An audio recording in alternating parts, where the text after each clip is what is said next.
কোটা আন্দোলনের সহিংসতায় দৃষ্টিশক্তি হারানোর পথে 400 মানুষ। সুস্থতা নিয়ে চিন্তিত চিকিৎসকরা, পরিবারের উৎকণ্ঠা। কুইক রেন্টাল পরিচালনায় মন্ত্রীর একক ক্ষমতার বৈধতা নিয়ে হাইকোর্টের রুল। বসুন্ধরার এমডির বিরুদ্ধে মুনিয়া হত্যা মামলার পুনঃতদন্তে আবেদন গৃহীত। পিলখানা হত্যাকাণ্ডের পুনঃতদন্ত ও বিচার কাজ শীঘ্রই, বললেন স্বরাষ্ট্র উপদেষ্টা। পতিত সরকারের আরও 26 মন্ত্রী এমপির দেশ ত্যাগে নিষেধাজ্ঞা। এবং পানি কমলেও বানভাসীদের খাদ্য বাসস্থান সংকট, এখনও পানিতে তলিয়ে বহু বাড়িঘর। চলতি মাসে কিছু এলাকায় ফের বন্যার আভাস।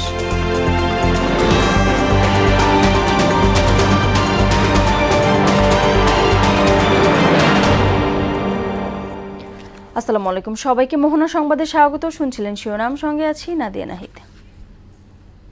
এবার বিস্তারিত। বৈষম্য বিরোধী ছাত্র আন্দোলন চলাকালে সহিংসতায় আংশিক বা পুরোপুরি দৃষ্টি হারিয়েছে প্রায় 400 মানুষ। হাসপাতালে চিকিৎসা নেওয়া রোগীর 68% চোখে অস্ত্রোপচার করতে হয়েছে। চিকিৎসকরা বলছেন অন্তত 4 থেকে 6 সপ্তাহ পর বোঝা যাবে কতজন ফিরে পাবে দৃষ্টিশক্তি এবং কতজন স্থায়ী অন্ধত্ব বরণ করবে। এমন বাস্তবতায় উদ্বেগ উৎকণ্ঠায় দিন কাটাচ্ছে রোগী ও স্বজনরা। শামীমুজ্জামান চৌধুরী রিপোর্ট। কিশোর থেকে শুরু করে মধ্যবয়সী গুলিবিদ্ধ সবাই হাসপাতালের বিছানায় কাতরাচ্ছেন। বৈষম্য বিরোধী ছাত্র আন্দোলনে সহিংসতায় গুলিবিদ্ধ হন তারা। গুলি লেগেছে হাত, পেট এবং মাথায়। সবার চোখে মুখে এক অনিশ্চিত ভবিষ্যতের হাতছানি। আহতদের বেশিরভাগের বয়স 20 থেকে 50 বছরের মধ্যে। এর মধ্যে প্রায় 400 জন এক চোখ হারিয়েছেন। উভয় চোখের দৃষ্টি হারিয়েছেন 21 জন।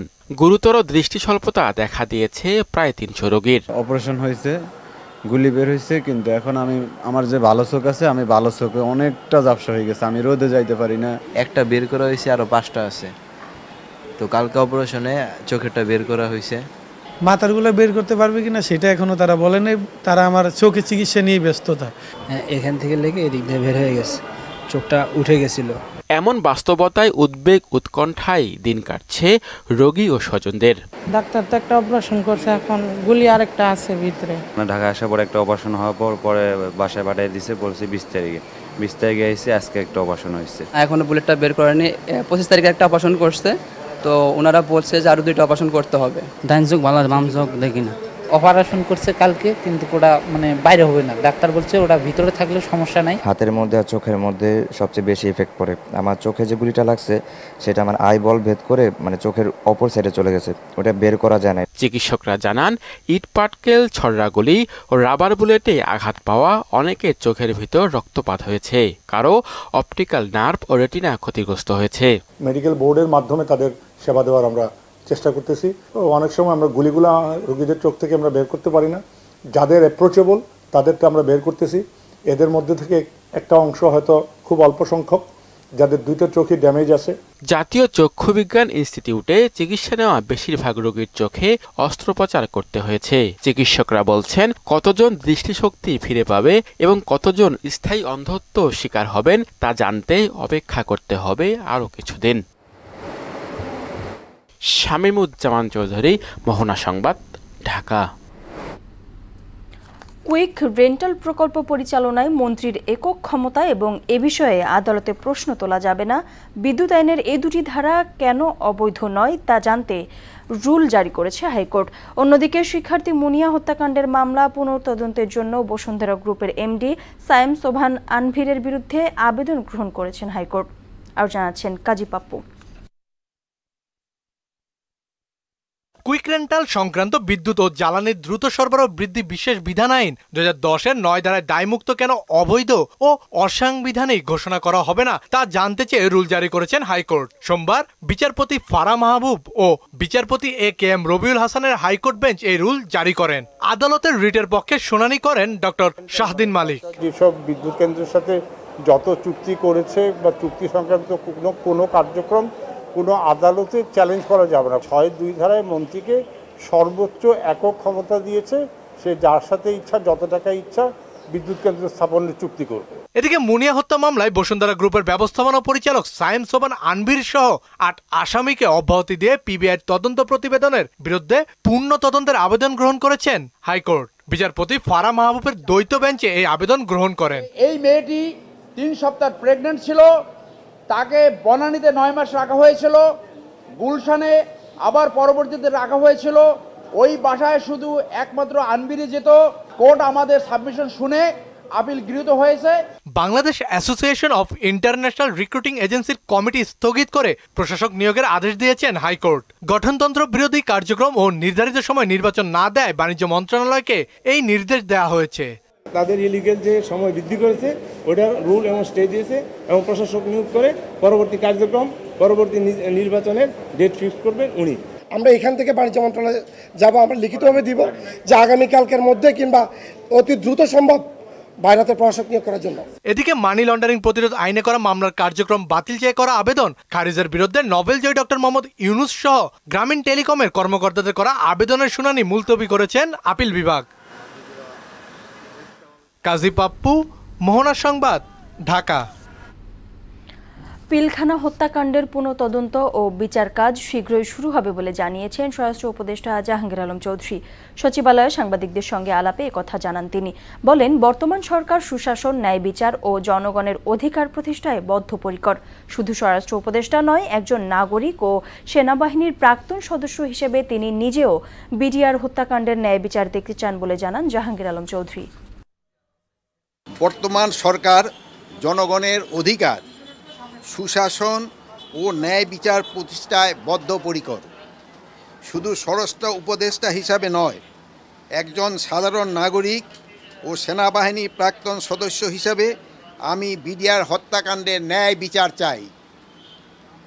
সঠিকভাবে এই হত্যাকাণ্ডের পূর্ণ তদন্ত ও ন্যায় বিচার প্রক্রিয়া শীঘ্রই শুরু করা হবে।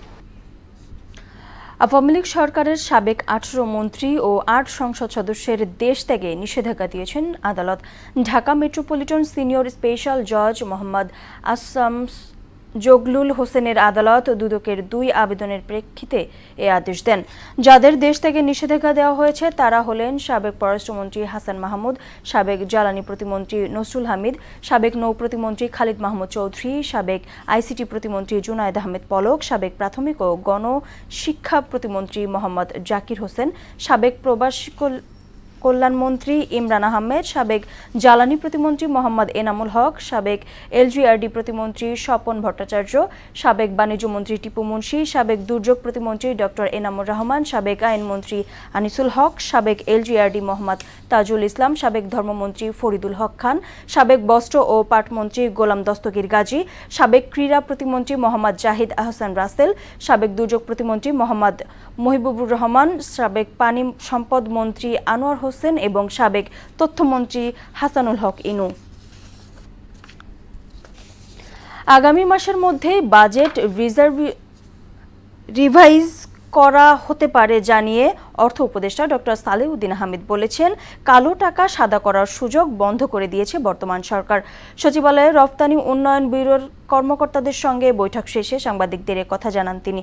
বলেন, জিডিপির বাস্তব সংখ্যা কত সেই পরিসংখ্যান বের করার কাজ চলছে। খুব শীঘ্রই চলতি বছরের রপ্তানির লক্ষ্যমাত্রা প্রকাশ করা হবে বলেও জানান অর্থ উপদেষ্টা। এই ডেটা রিকনসাইল করেছে, ডেটা গ্যাপ ছিল যেটা অনেক আগে আপনারা দেখেছেন, তাই না? বাংলাদেশ ব্যাংক ডাটা মানে এসআই কোডের ডাটার সাথে ইপিবির ডাটা ওটা রিকনসাইল হয়ে গেছে, ওটা ওয়ার্ক হবে। মেইনলি এখন এসআই কোডের ডাটাকেই বেস করে, কারণ ওই ফিগারটা হলো সবচেয়ে বেশি। ঢাকা মেডিকেল কলেজ হাসপাতালের ঘটনায় প্রাথমিক তদন্তে চিকিৎসকদের দোষ পাওয়া যায়নি বলে জানিয়েছেন স্বাস্থ্যসেবা বিভাগের অতিরিক্ত সচিব AKM সাইফুল ইসলাম। বলেন, দায়েরকৃত এফআইআর-এর 4 জনের নাম উল্লেখ করা হয়েছে, 2 জন গ্রেপ্তার হয়েছে, বাকিদের বিষয়েও দ্রুত ব্যবস্থা নেওয়া হবে। এদিকে ঘটনার জেরে আজও বন্ধ ছিল ঢাকা মেডিকেলের বহির্বিভাগ সেবা। নাসিরউদ্দিনের রিপোর্ট। দুর্ঘটনার পর এক রোগীর মৃত্যু নিয়ে গেল শনিবার তোলপাড় হয় ঢাকা মেডিকেল কলেজ হাসপাতাল। এতে মারধরের শিকার হন কয়েকজন চিকিৎসক। দোষীদের গ্রেফতার এবং নিজেদের নিরাপত্তার দাবিতে কমপ্লিট শাটডাউনের পথে হাঁটেন চিকিৎসকরা। 10 ঘন্টার মতো বন্ধ থাকে ঢাকা মেডিকেলের সব ধরনের স্বাস্থ্যসেবা। যদিও স্বাস্থ্য উপদেষ্টার আশ্বাসে কর্মসূচি স্থগিত করেন তারা। সোমবার জরুরি সেবা চালু থাকলেও ডাক্তার বসেনি বহির্বিভাগে। চিকিৎসকরা জানান, কারণে অকারণে নিরাপত্তা নিয়ে শঙ্কা তৈরি হলে সেবা দেয়া কঠিন। আমরা যখন পেশেন্টকে ট্রিট করতে চাই তখন সেই পেশেন্ট যদি এসে বলে যে আপনার ট্রিটমেন্ট ভুল, যে সম্পর্কে উনি কোনো জ্ঞানই রাখে না, সেটা করলে যদি উনি আমার গায়ে হাত তুলতে চায়, উনি হচ্ছে যে হসপিটালের অবস্থা বিশৃঙ্খল করতে চায়, যে কারণে আরও কিছু পেশেন্টের ট্রিটমেন্ট ব্যাহত হোক, সেটা আমি কখনোই চাই না। আমি চাই আমার পেশেন্ট আমি যেভাবে আমার আত্মীয়স্বজনকে ট্রিট করবো সেভাবে ট্রিট করতে। আমার আত্মীয়স্বজন কখনো আমার গায়ে হাত তুলবে না। আমার আত্মীয়স্বজন আমার প্রতি ভরসা রাখবে। আমার পেশেন্টের আমি ভরসার জায়গা হতে চাই। ঘটনার 24 ঘন্টার মধ্যে প্রাথমিক তদন্ত শেষ করেছে স্বাস্থ্য মন্ত্রণালয়। সচিবালয়ে এক ব্রিফিংয়ে স্বাস্থ্যসেবা বিভাগের অতিরিক্ত সচিব জানান, যাদের দোষ মিলেছে তাদের বিরুদ্ধে দ্রুত ব্যবস্থা নেয়ার সুপারিশ করা হয়েছে। ইতিমধ্যে 2 জন আটকও হয়েছে। এফআইআর যে হয়েছে, এফআইআরে নিশ্চয়ই নাম উল্লেখ করে 4 জন নাম উল্লেখ করে এবং অজ্ঞাতনামা আরও কিছু 30-40 জনকে এরকম করা হয়, এফআইআর দাখিল করা হয়েছে, মামলা রুজু করা হয়েছে। সচিব জানান, ঘটনায় চিকিৎসকদের কোনো দায় মেলেনি। দাবি অনুযায়ী ঢাকা মেডিকেল কলেজ হাসপাতালে পর্যাপ্ত নিরাপত্তা বাড়ানো হয়েছে। ডাক্তারদের নিরাপত্তা ব্যবস্থা জোরদার করেন, যারা কাজে ডিউটিরত ডাক্তারদের সেই ব্যবস্থাগুলো কিন্তু দৃশ্যমান হয়েছে। সেখানে আর্মি ডেপ্লয়মেন্ট করা হয়েছে এবং আনসার, পুলিশ পর্যাপ্ত সংখ্যক ডেপ্লয়মেন্ট করা হয়েছে। পরিস্থিতি অনেকটা স্বাভাবিক হয়ে আসছে। চিকিৎসকদের কাজের চাপ সামলাতে দীর্ঘমেয়াদী পরিকল্পনা নেওয়া হবে বলেও জানান তিনি। এগুলো বাস্তবায়ন তো দীর্ঘমেয়াদী প্রক্রিয়া, সরকারের বাজেট পরিকল্পনা। নাসির উদ্দিন, মোহনা সংবাদ, ঢাকা। এস আলম গ্রুপের হাতে ব্যাংক, বিমা ও গণমাধ্যম তুলে দিয়ে পতিত সরকার নজিরবিহীন লুটপাট চালিয়েছে বলে অভিযোগ করেছেন বিএনপির সিনিয়র যুগ্ম মহাসচিব রুহুল কবির রিজভী। এদিকে এস আলমের গাড়িতে চড়ে নিজ এলাকায় যাওয়াকে অনিচ্ছাকৃত ভুল আখ্যা দিয়ে ক্ষমা চাইলেন দলটির স্থায়ী কমিটির সদস্য সালাউদ্দিন আহমেদ। রাজধানীতে আলাদা অনুষ্ঠানে তারা এসব কথা বলেন। রেজা খানের রিপোর্ট। বন্ধুরা আমার, আমি আজকে মনে করি নয়াপল্টনে বিএনপির কেন্দ্রীয় কার্যালয়ে জাতীয়তাবাদী প্রচার দলের ত্রাণ বিতরণ কার্যক্রমের উদ্বোধন করেন দলটির সিনিয়র যুগ্ম মহাসচিব রুহুল কবির রিজভী। আজকে দেশের পূর্বাঞ্চলে এ সময় গণতান্ত্রিক দেশ হয়ে ভারত কিভাবে শেখ হাসিনাকে সমর্থন দিয়ে যাচ্ছে এমন প্রশ্ন তোলেন তিনি। এই ধরনের একটি ব্যক্তিকে আপনারা সমর্থন দিয়ে গেলেন, তার মানে আপনারা গণতান্ত্রিক দেশ হয়েও বাংলাদেশের মানুষের বা মানবতার অনুভূতি জাগ্রত হয়নি। এস আলম গ্রুপের মাধ্যমে পতিত সরকার দেশের আর্থিক খাত ধ্বংস ও গণমাধ্যমের উপর হস্তক্ষেপ করেছে বলেও অভিযোগ করেন রিজভী। একজন ব্যক্তিকে একের পর এক সব ব্যাংক দিয়ে দিচ্ছেন, সব ব্যবসা দিয়ে দিচ্ছেন। ঘটনা কি? ইটিভি কেড়ে নিলেন, দিয়ে দিলেন এস আলম সাহেবকে। একের পর এক টেলিভিশন আপনারা কেড়ে নিচ্ছেন। যারা একটু সরকারের বিরোধিতা করেছে সেই টিভি নিজেদের লোক বসিয়েছে। এদিকে এস আলমের গাড়িতে চড়ে কক্সবাজার নিজ এলাকায় গিয়ে সমালোচনার মুখে পড়ায় গুলশানের বাসভবনে সংবাদ সম্মেলন করেন বিএনপির স্থায়ী কমিটির সদস্য সালাউদ্দিন আহমেদ। আমার পক্ষ থেকে আমি জানতাম যদি যে এই গাড়ি একটি নির্ধারিত কোম্পানির কথা, তাহলে হয়তো আমি সাবধানতা অবলম্বন করতাম। আমার এই অসাবধানতা এবং অনিচ্ছাকৃত ভুলের জন্য যদি আমি দেশবাসীর মনে কষ্ট দিয়ে থাকি এবং অনুভূতিতে আঘাত দিয়ে থাকি, সেই জন্য আমি দুঃখ প্রকাশ করছি। রাষ্ট্র সংস্কারের এই সময়ে সকলের মনোযোগ ব্যক্তি পর্যায়ে নিয়ে যাওয়ার চেষ্টা করা হচ্ছে বলেও অভিযোগ করেন তিনি। আপনাদের বোঝা উচিত কেন এগুলোকে প্রায়োরিটি দিয়ে মনোযোগটা অন্যদিকে নেওয়া হচ্ছে। রেজা খান, মোহনা সংবাদ, ঢাকা। নদ নদীর পানি কমলেও বন্যা পরবর্তী দুর্ভোগ পিছু ছাড়ছে না 11 জেলার লাখো মানুষের। এখনো পানিতে তলিয়ে আছে বহু বাড়িঘর। ফলে পরিবার পরিজন নিয়ে বিপাকে পড়েছে বন্যার্তরা। খাদ্য, বাসস্থান সংকটে জীবন দুর্বিষহ উঠেছে তাদের। এদিকে চলতি মাসে দেশের কিছু অঞ্চলে স্বল্পমেয়াদী বন্যার আশঙ্কা করছে আবহাওয়া অধিদপ্তর। তানজিদ ভুঁইয়া রিপোর্ট। স্মরণকালের ভয়াবহ বন্যায় বিপর্যস্ত 11 জেলার বিস্তীর্ণ জনপদ। নদ নদীর পানি কমে পরিস্থিতি উন্নতি হলেও দুর্ভোগ কাটছে না বন্যায় সর্বস্ব হারানো লাখো মানুষের। ফেনীতে খাদ্য, বাসস্থান ও সুপেয় পানি সংকট তীব্র আকার ধারণ করেছে। পাশাপাশি বাড়িঘর সহ অবকাঠামো, স্বাস্থ্য ব্যবস্থাও নাজুক পর্যায়ে পৌঁছেছে। এমন অনেক এলাকা আছে যেখানে আজ অবধি পৌঁছায়নি কোনো ত্রাণ সহায়তা। বন্যায় ব্রাহ্মণবাড়িয়ার আখাউড়া ও কসবা উপজেলার রাস্তাঘাট, কৃষি জমিসহ স্বাস্থ্য খাত চরম হুমকিতে পড়েছে। দুই উপজেলায় ৮০,০০০-এরও বেশি মানুষ এবং প্রায় ৬,০০০ হেক্টর আবাদি জমি ক্ষতিগ্রস্ত হয়েছে। লক্ষ্মীপুরে এখনও নিমজ্জিত বিস্তীর্ণ নিম্নাঞ্চল। পানি না নামায় মানুষের মধ্যে বেড়েছে উৎকণ্ঠা। বাড়িঘরে পানি না থাকায় পরিবার পরিজন নিয়ে মানবেতর দিন কাটছে হাজারো মানুষের। ত্রাণের অভাবে হাহাকার চলছে এসব পরিবারে। ছড়াচ্ছে ডায়রিয়া ও চর্মজাতীয় রোগবালাই। কুমিল্লায় বন্যার পানি নামলেও তীব্র হচ্ছে খাদ্য, বাসস্থান সংকট। স্ত্রী, সন্তান সহ পরিবারের সদস্যদের নিয়ে বিপাকে পড়েছেন বাড়ির কর্তা। এদিকে চলতি মাসে দেশের কিছু অঞ্চলে বন্যার আভাস দিয়েছে আবহাওয়া অধিদপ্তর। ভারী বৃষ্টির ইঙ্গিত দিয়ে সংস্থার দীর্ঘমেয়াদী পূর্বাভাসে বলা হয়েছে, এ মাসে দেশের উত্তর, পূর্ব ও দক্ষিণাঞ্চলের কিছু জায়গায় স্বল্পমেয়াদী বন্যা হতে পারে। তানজিদ ভুইয়া, মোহনা সংবাদ। অন্তর্বর্তী সরকারের উপদেষ্টা সহ সরকারি সব কর্মচারীকে সম্পদের হিসাব বিবরণী জমা দিতে হবে বলে জানিয়েছেন জনপ্রশাসন মন্ত্রণালয়ের সিনিয়র সচিব মোখলেসুর রহমান। হিসাব জমা দেওয়ার প্রক্রিয়া নিয়ে ৫ সদস্যের কমিটি গঠন করা হয়েছে জানিয়ে তিনি বলেন, বিবরণী জমা না দিলে ব্যবস্থা নেওয়া হবে। সচিবালয়ে সাংবাদিকদের সঙ্গে আলাপে এসব কথা বলেন সচিব। এতে দুর্নীতি কমে আসবে বলেও আশা জানান তিনি। এর আগে এক বিজ্ঞপ্তিতে সরকারি সব কর্মচারীদের সরকারি হিসাব বিবরণী জমা দেওয়ার নির্দেশ দেন জনপ্রশাসন মন্ত্রণালয়ের এই সচিব। A to Z আমাকে দিয়ে শুরু হবে, একেবারে নিম্ন স্তরের অফিসার, নিম্ন স্কেলের অফিসার পর্যন্ত এটা পৌঁছাই দেবো। 7 দিনের পর পেলে আরও 7 দিন যদি আমরা টাইম নেই, within 15 minute it will be functional. তখন আমরা ওইখানে বলে দেবো কবে দাখিল করতে হবে অথবা কোন তারিখের মধ্যে দাখিল করতে হবে। 12 কেজি এলপি গ্যাসের দাম 44 টাকা বাড়িয়ে 1421 টাকা নির্ধারণ করা হয়েছে।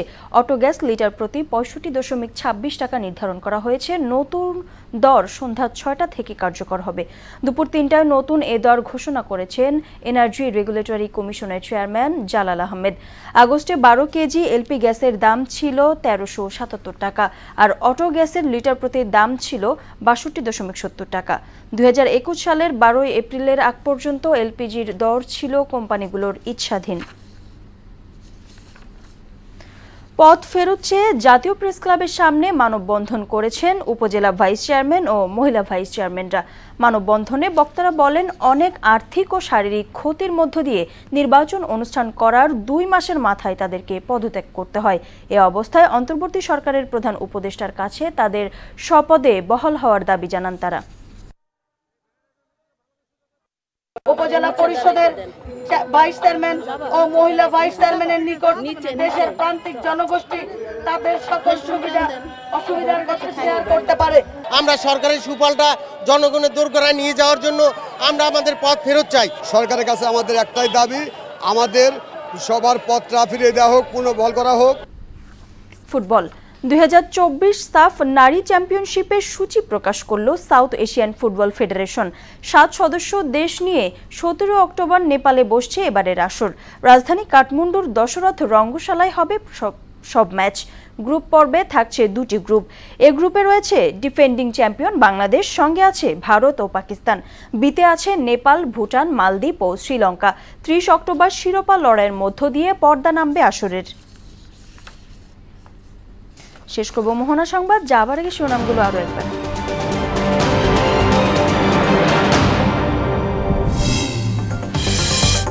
কোটা আন্দোলনের সহিংসতায় দৃষ্টিশক্তি হারানোর পথে 400 মানুষ।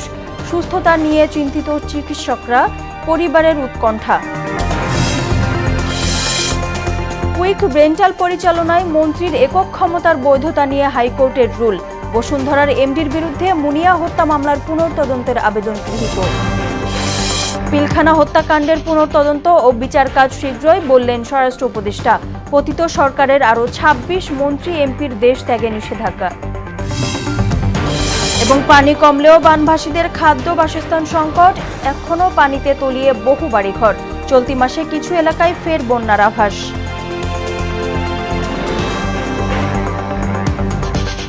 এই ছিল মোহনা সংবাদে। পরবর্তী সংবাদ রাত 9টায়। এর আগে সংবাদ এক নজরে দেখবেন সন্ধ্যা 7টায়। মোহনা সবশেষ খবর জানতে ভিজিট করুন www.mohana.tv। সংবাদ দেখতে পারেন ফেসবুক ও ইউটিউবেও। এতক্ষণ সঙ্গে থাকার জন্য ধন্যবাদ সবাইকে।